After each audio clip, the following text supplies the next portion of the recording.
Bonjour, bonsoir, bienvenue dans cette vidéo qui va vous expliquer comment créer un logo. Alors cette vidéo ne va pas être technique, je ne vais pas vous montrer exactement comment utiliser un logiciel, ça pourrait être l'objet d'une autre vidéo. Cette vidéo vous explique tout ce que vous avez à savoir sur la conception d'un logo. De cette manière, vous pourrez le faire vous-même si vous avez les compétences ou le déléguer facilement sans vous faire arnaquer, car vous aurez les connaissances nécessaires. Donc, j'ai créé un petit document pour vous que vous pourrez télécharger en cliquant plus bas. Alors, qu'est-ce qui se trouve dans ce document? On a les éléments à préparer avant de commencer à créer le logo physiquement. Il faut se préparer, donc on va parler de ça. Ensuite, on va prendre une petite réflexion. Est-ce qu'on délègue la conception du site, pardon, la conception du logo ou est-ce qu'on le fait soi-même? Donc, le pour et contre et les éléments à savoir.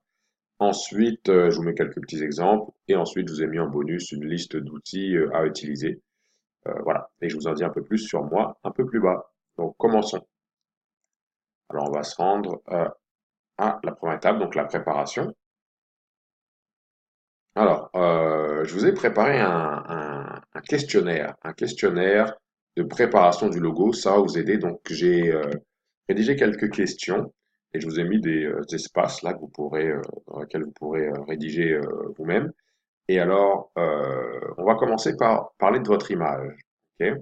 Donc, je vous recommande fortement de prendre le temps de 5-10 minutes de remplir cela. Ça va vous forcer à penser à votre compagnie, à votre marque, ce que vous voulez véhiculer comme image, etc.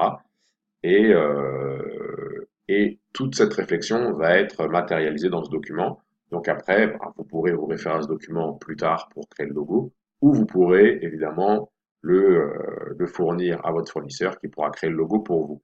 Donc commençons. Quelle est l'essence de votre entreprise? Donc ici, vous allez dire quel est le but, qu'est-ce que votre entreprise fait? Alors, est-ce que c'est des produits, est-ce que c'est des services? Quelle est votre mission peut-être? Donc, ce que vous voulez accomplir avec votre compagnie? Comment vous allez aider les gens? Voilà. Donc, qui vous êtes, ce que vous faites? Voilà. Pourquoi on ferait affaire avec vous, par exemple? Quels sont vos projets d'évolution? Donc, ça, c'est assez simple. Et on va mettre un S ici. Voilà. Comment vous voyez-vous dans 5 ans ou dans 20 ans, etc. Donc, comment est-ce que vous voyez vous développer cette compagnie? Ok. Parce que c'est bien beau de créer un logo qui va être pertinent pour aujourd'hui, mais si dans 5 ans il ne marche plus, il faudra le refaire. Mieux vaut anticiper où vous voulez aller pour créer un logo qui va pouvoir vous suivre et évoluer avec vous. Euh, Décrivez votre entreprise avec 3 mots-clés. Donc, si on devait connaître votre entreprise, si vous avez juste 3 mots à dire pour parler de votre entreprise, quels seraient-ils? Voilà. Et ensuite, sur cette boîte ici, c'est l'inverse. Les 3 mots auxquels vous ne voulez pas que votre mot, que votre compagnie soit associée. Voilà. Euh, ok. Ensuite, je vais vous mettre les boîtes ici. Hop. Cette question-là. Hop. Voilà, zapper pour l'instant. Alors, si vous aviez déjà un logo, quelles étaient les problématiques que vous aviez? Donc, techniques ou visuelles, vous pouvez les écrire ici. Êtes-vous intéressé par un logo type uniquement ou par un logo avec un pictogramme? Alors, je vais essayer de vous expliquer ça rapidement. Donc, logo examples, images. Donc, il y a plusieurs genres de logos. Il y a des logos qui vont utiliser simplement du texte, comme par exemple le logo de Coca-Cola ici, c'est du texte, donc c'est une typographie avec du texte, donc c'est un logotype. Et il y a d'autres logos qui vont utiliser du texte avec une icône. Par exemple, Nike, c'est un bon exemple. En fait, presque tous les autres logos, Starbucks, Xbox, donc là c'est la typographie et l'icône. Ici, vous avez UPS qui, eux, c'est un peu un hybride entre les deux parce que c'est une icône, c'est juste que le nom de la marque fait partie de l'icône. Même chose pour Domino's Pizza. Mais Target, voilà, par exemple, c'est une icône et ici une typo. Donc, voilà. Quel genre de logo vous voulez? Est-ce que vous voulez juste le texte ou est-ce que vous voulez un texte avec le pictogramme? Voilà. Euh, alors, y a-t-il des aspects de votre entreprise qui doivent être estompés ou évités dans votre nouvelle identité? Ok, donc, est-ce qu'il y a des choses dans votre entreprise que vous ne voulez pas trop que les gens sachent ou que vous voulez essayer de gommer un peu comme problème? Donc, dites-le ici et voilà. Donc, ici, nous avons, voilà, hop, décrivez votre public principal. Ok, donc, qui est votre public cible? Très simple. Euh, Attendez, on va revenir. Hop, on va mettre ça en caractère gras. En même temps, je vous fais un petit cours de Google Doc, pour ceux qui ne le connaissent pas. Donc, décrivez votre public principal. À quoi cette identité doit le plus parler? À qui, pardon. Voilà. Donc, c'est assez simple, hein, ça va droit au but. Qui sont vos principaux concurrents et quelles sont leurs identités? Donc, ici, vous pouvez mettre les noms des marques ou leur site web. Ça va aider votre fournisseur ou vous-même plus tard. Euh, Qu'est-ce qui vous différencie de vos concurrents? Voilà. Voilà. Alors, dans les logos que vous avez vus, bon, ça, je vais l'enlever parce que vous n'avez pas vu notre catalogue à nous de logos. Euh, voilà. Ah, bien. Donc ici, en gros, ça dit, est-ce que vous pouvez nous donner des exemples de logos que vous aimez bien? Donc, vous pouvez soit copier-coller les logos à l'intérieur pour qu'on voit directement les logos, ou soit vous pouvez mettre les liens des sites web. Ok. Voilà. Dernière recommandation, des choses que votre fournisseur devrait savoir. Voilà. Quel cliché ou solution je devrais hop, impérativement éviter? Donc voilà, vous pouvez répondre à ça ici. Donc là, le formulaire est assez complet. Après ça, n'importe qui est en mesure de pouvoir créer pour vous. Alors, ici, je vous parle des meilleures pratiques. Ok. Donc ça, c'est ce qui doit être fait lorsqu'on fait un logo, si possible. Ok. Donc, le logo doit être simple et mémorable. Encore une fois, je vais retourner sur mes exemples ici. Euh, Très peu, il y a Google qui utilise un petit peu de dégradé, sauf que Google, c'est une marque qui est seulement sur le web. C'est rare de voir des t-shirts Google ou de voir, quoique c'est pas vrai ce que je dis, hein, ils sont en train de s'étendre un peu partout, mais la majeure partie de leur activité, c'est sur le web. Donc sur le web, on peut se permettre de faire des logos avec un peu plus de dégradé ou d'ombrage, des choses comme ça. Mais en général, on évite. En général, on y va avec une ou deux couleurs. Regardez Walmart, deux couleurs.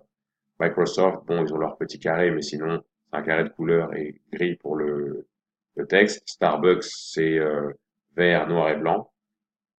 Donc très très simple les logos. Donc voilà, on essaye de garder le logo simple et mémorable. Voilà, on évite d'utiliser des dégradés, deux ou trois couleurs maximum. Le logo doit être vectorisé. Alors, qu'est-ce que c'est le vecteur? Le vecteur, je ne dirais pas que c'est un logiciel. Le vecteur, c'est une formule mathématique, ok, qui permet en gros, là, je vais essayer de faire ça simple pour vous, mais ça permet de grossir et de diminuer une image sans perdre sa qualité. Il y a deux genres il y a deux types de création d'images qui existent en ce moment. Il y a les créations d'images pixelisées. Donc, vous faites une photo et l'image est rendue sur l'ordinateur avec des petits points qu'on appelle des pixels. Si par exemple, je vais essayer de vous montrer ça par exemple ici. Si je zoome ici, on commence à voir un petit peu des pixels, ça commence un peu à perdre en qualité. C'est parce que ces images-là, euh, sont sûrement en JPEG. Ok. JPEG, un format qui n'est pas vectorisé. C'est un format qui est pixelisé. Donc, si l'image est de bonne qualité, ça ne se verra pas. Mais lorsque vous allez essayer de changer la dimension, donc la regarder de plus près ou agrandir le logo, etc., vous allez perdre en qualité.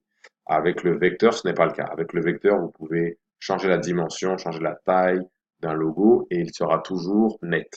Donc, une illustration, c'est toujours fait en vecteur. Ok. Alors, toujours fait en vecteur. Alors, des fois, vous allez tomber sur des amateurs qui n'ont pas les logiciels nécessaires pour créer ces logos. Donc, ils vous les créeront avec des logiciels qui vont les pixeliser. Et lorsque vous allez devoir, je sais pas moi, mettre votre logo sur un poster parce que vous vous rendez dans une conférence ou quelque chose comme ça, bah, le logo ne fonctionnera plus. Voilà. Donc c'est très important qu'il soit vectorisé. Alors, il est aussi important d'avoir le logo dans les formats suivants. Donc, ça c'est AI, c'est Adobe Illustrator, donc c'est le logiciel qui permet de faire ces logos, ou EPS. Donc c'est le même logiciel, vous pouvez sortir le logo en AI ou en EPS, et le logo, une fois qu'il sort dans ce format-là, c'est le plus important, ça c'est votre format source, c'est celui que vous allez pouvoir donner à un imprimeur, à n'importe qui. Tout le monde est censé, n'importe quel professionnel est censé pouvoir ouvrir un logo dans ces dimensions-là. Okay, à ce format-là, pardon. PNG. Qu'est-ce que c'est le PNG? Je vais vous montrer ça rapidement. Alors, on va aller sur un de mes sites web, sur un de nos sites web, qui s'appelle, voilà. Donc ça, c'est le consortium des professionnels africains de l'informatique. Et vous voyez, il y a un petit logo ici. Ok. Ce logo est, si je tire dessus, vous voyez que le logo n'a pas de d'arrière-plan. Ok. Vous voyez ça? Il n'y a pas, le blanc ne suit pas le logo. Alors, c'est génial parce que ce logo peut être utilisé partout sur le web. Ça veut dire que si la barre de navigation ici était rouge, il n'y aurait pas un carré blanc derrière le logo. Ok. Donc, pour réaliser ce genre de choses-là, il faut créer un logo PNG. Ok. Donc, on va changer le logo, on va le mettre en PNG sans arrière-plan. Donc, par exemple, si on regarde leur vidéo ici, vous voyez qu'il y a du gris. Bah, si on avait le logo, ce serait pas beau s'il y avait du blanc autour. Ok. Donc, voilà ce que c'est. JPEG. Donc ça, le JPEG, c'est pareil, c'est un format, c'est un autre format encore qui peut être utilisé sur le web. Euh, donc voilà, ça par contre, ce format-là vient avec un arrière-plan en blanc. PDF, voilà, vous pouvez le sortir au PDF, il y a des imprimeurs qui aiment ça. Il est important d'avoir le logo dans les dimensions suivantes. Donc horizontale, donc le logo, en fait, dans le web, on appelle ça portrait ou landscape. Euh, voilà, donc portrait au paysage. Euh, Pourquoi? C'est parce que lorsque quelqu'un va créer, je sais pas, une carte d'affaires, un site web, etc. Par exemple, sur un site web, il y a plusieurs logos à utiliser. Il y a le logo, regardez, il y a le logo ici qu'on appelle favicon. Donc ce logo-là, c'est un format au carré. Voilà, pareil, PNG. Après, il y a le format qu'on utilise sur le site web ici. Voilà. Et après, il peut y avoir d'autres formats. Donc l'idée, c'est d'avoir le logo dans les différentes dimensions, horizontale, carré, verticale, et évidemment dans tous les formats qu'il y a ici. Il est important d'avoir le logo dans les couleurs suivantes, donc noir, blanc, couleur. Ok. Pourquoi? Parce que pareil, si je fais un site web ici et que je veux faire un effet, ou si par exemple je vais vers le bas et que je veux que ma navigation, ma barre ici soit noire, et ben si le logo est bleu foncé, ça ne marchera pas. Donc là, il me faudra le logo en blanc. Ok. Donc voilà. Euh, Très bien, donc je vais vous montrer un petit exemple. Je pense que j'ai quelque chose d'ouvert déjà ici, non? Donc, voilà, projet, mettons, voilà, logo. Donc voilà, j'ai les logos en noir, couleur, blanc. Et quand vous cliquez dessus, on les a en différents formats. Ok. Donc voilà. Alors maintenant, on va en de l'avant. Oui, il est important de conserver toutes les typographies, les couleurs utilisées pour pouvoir les remettre aux gens qui vont peut-être vous fournir. Et de créer un guide d'utilisation du logo afin que le logo soit toujours utilisé de façon cohérente. Donc euh, voilà, on utilise telle typographie, telle couleur, etc. Alors, est-ce qu'on fait le logo soi-même ou en fait je vais faire une deuxième vidéo pour parler de la délégation parce que cette vidéo-là elle a déjà duré 14 minutes. Je vais faire une partie 2 et sur la partie 2 je vous expliquerai est-ce qu'il faut déléguer ou faire soi-même son site web, son logo, pardon, excusez-moi.